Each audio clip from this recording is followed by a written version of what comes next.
Nama resmi, Republik Rakyat Demokratik Korea. Pemimpin tertinggi, Kim Jong-un di 2024. Ibu kota, Pyongyang. Luas wilayah, 120.410 km persegi di 2024. Populasi, 26.252.009 jiwa di 2024. Bahasa Korea. Selama beberapa dekade, Korea Utara telah menjadi salah satu negara dengan masyarakat paling tertutup di dunia. Negara ini merupakan salah satu dari sedikit negara yang masih berada di bawah kekuasaan komunis. Democratic People's Republic of Korea (DPRK) memiliki ibu kota Pyongyang sebagai pusat pemerintahan. Korea Utara memiliki luas mencapai 120.410 km persegi, dengan populasi 26,2 juta jiwa. Negara ini menggunakan bahasa Korea sebagai bahasa kesatuan. Kim Jong-un adalah pemimpin ketiga dari dinasti Kim yang didirikan oleh kakeknya Kim Il-sung. Korea Utara pertama kali dipimpin oleh Kim Il-sung, yang memerintah dari tahun 1948 hingga kematiannya pada tahun 1994. Kim Jong-un mengambil alih kekuasaan dari ayahnya Kim Jong-il ketika ayahnya meninggal karena serangan jantung pada bulan Desember tahun 2011. Di bawah Kim Jong-un, Korea Utara telah melanjutkan kebijakannya dalam mempromosikan militer di dalam negeri sambil mengirimkan sinyal ke seluruh dunia tentang program nuklirnya. Korea Utara terletak di Asia Timur, berbatasan dengan Cina di utara, Rusia di timur laut, serta Korea Selatan di selatan. Korea Utara adalah negara yang sangat tertutup dan otoriter dengan ekonomi terpusat dan sistem satu partai. Pemerintah secara ketat mengontrol semua aspek masyarakat, termasuk media, ekonomi, dan sistem politik. Korea Utara memiliki salah satu tentara tetap terbesar di dunia dan telah dikenai sanksi internasional karena program senjata nuklirnya. Kehidupan penduduk Korea Utara juga sangat dibatasi. Mulai kebebasan berbicara, bergerak, hingga akses informasi, semuanya terbatas. Pemerintah mengontrol semua outlet media dan membatasi penggunaan internet. Negara ini sangat bergantung pada bantuan asing untuk memberi makan penduduknya. Banyak warga setempat yang menderita kekurangan gizi dan masalah kesehatan lainnya. Walaupun Korea Utara terletak di zona beriklim sedang, musim dingin sangat dingin dan musim panas terlalu panas gara-gara pengaruh iklim benua. Timah dan seng adalah produk utama dalam ekspor Korea Utara. Batu bara, salah satu sumber energi utama Korea Utara, banyak ditemukan di seluruh pelosok negeri Korea Utara.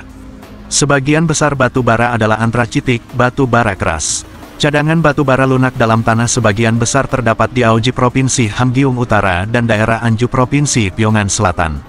Walaupun Korea Utara dipercayai kemungkinan memiliki cadangan minyak dalam tanah, tetapi keuntungannya apabila dieksplorasi belum dapat dipastikan. Ada perusahaan pengeboran minyak luar negeri yang menjajaki dan mengeksplorasi ladang minyak di Korea Utara sampai sekarang belum ada hasil yang menonjol. Media berada di bawah kendali negara secara langsung, dengan warga Korea Utara hanya diberi sedikit akses ke sumber berita luar dan wartawan asing jarang diizinkan masuk. Salah satu berita yang dituduh diremehkan oleh media Korea Utara adalah krisis pangan yang telah lama melanda negara tersebut.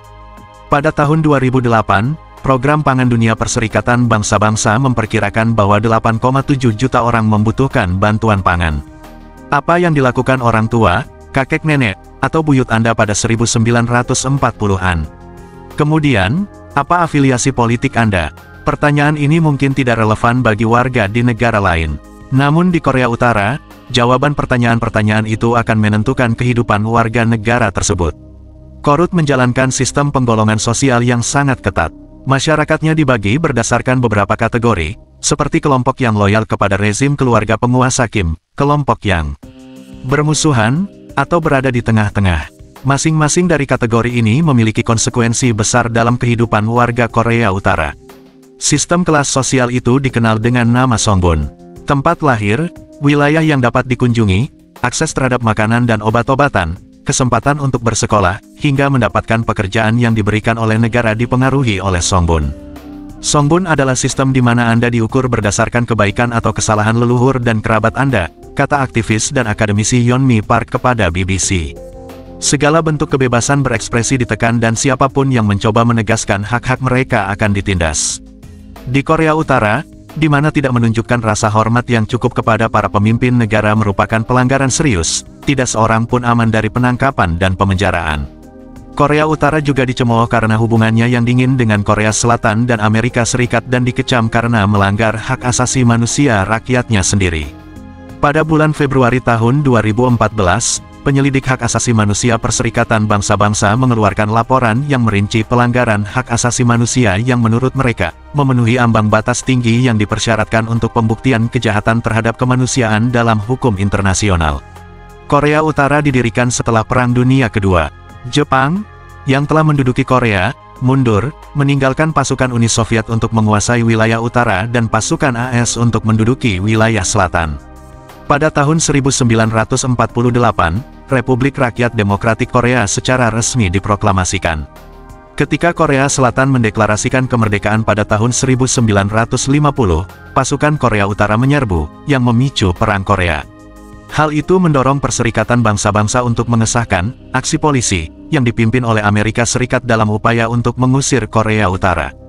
Pasukan Kanada, Inggris, Turki, dan pasukan lainnya ikut serta dalam pasukan PBB yang didominasi AS di Korea. Pemerintah Korea Utara sangat membatasi perjalanan ke luar negeri. Masyarakat Korea Utara tidak diizinkan bepergian ke luar negeri tanpa persetujuan pemerintah. Sementara itu, setiap turis asing yang masuk juga diawasi dengan ketat dan dibatasi pergerakannya. Kim Jong-un merupakan sosok pemimpin diktator, semua penduduk harus patuh terhadap perintahnya. Jika melanggar, hukuman berat akan menanti. Parahnya, hukuman di Korea Utara umumnya tidak hanya berlaku bagi orang yang melanggar aturan, tetapi juga bagi seluruh keluarga dan keturunannya. Alhasil, banyak terjadi penindasan. Banyak orang tidak bersalah turut dihukum, dilecehkan, dipekerjakan secara paksa dan disiksa. Sementara itu, kalangan elit bisa hidup dalam kemewahan berkat koneksi dan kekuasaan mereka. Orang-orang di Korea Utara hanya bisa memilih satu di antara 28 model potongan rambut yang disediakan, baik bagi laki-laki maupun perempuan. Untuk laki-laki, model potongan rambut yang tersedia tak jauh dari model potongan rambut Kim Jong-un. Jika berani melanggar aturan yang menjadi salah satu fakta unik kehidupan Korea Utara ini, akibatnya bisa fatal. Berbagai jenis hukuman berat siap menjerat. Walau tertutup, pemerintah Korea Utara masih mengizinkan orang-orang asing yang berniat untuk liburan ke negaranya. Hanya saja, ada berbagai syarat yang harus dipatuhi. Salah satunya adalah adanya larangan mengambil gambar dalam bentuk apapun, baik foto maupun video. Hal ini dilakukan demi menjaga kondisi kehidupan Korea Utara, sehingga tidak terekspos secara sembarangan di dunia luar.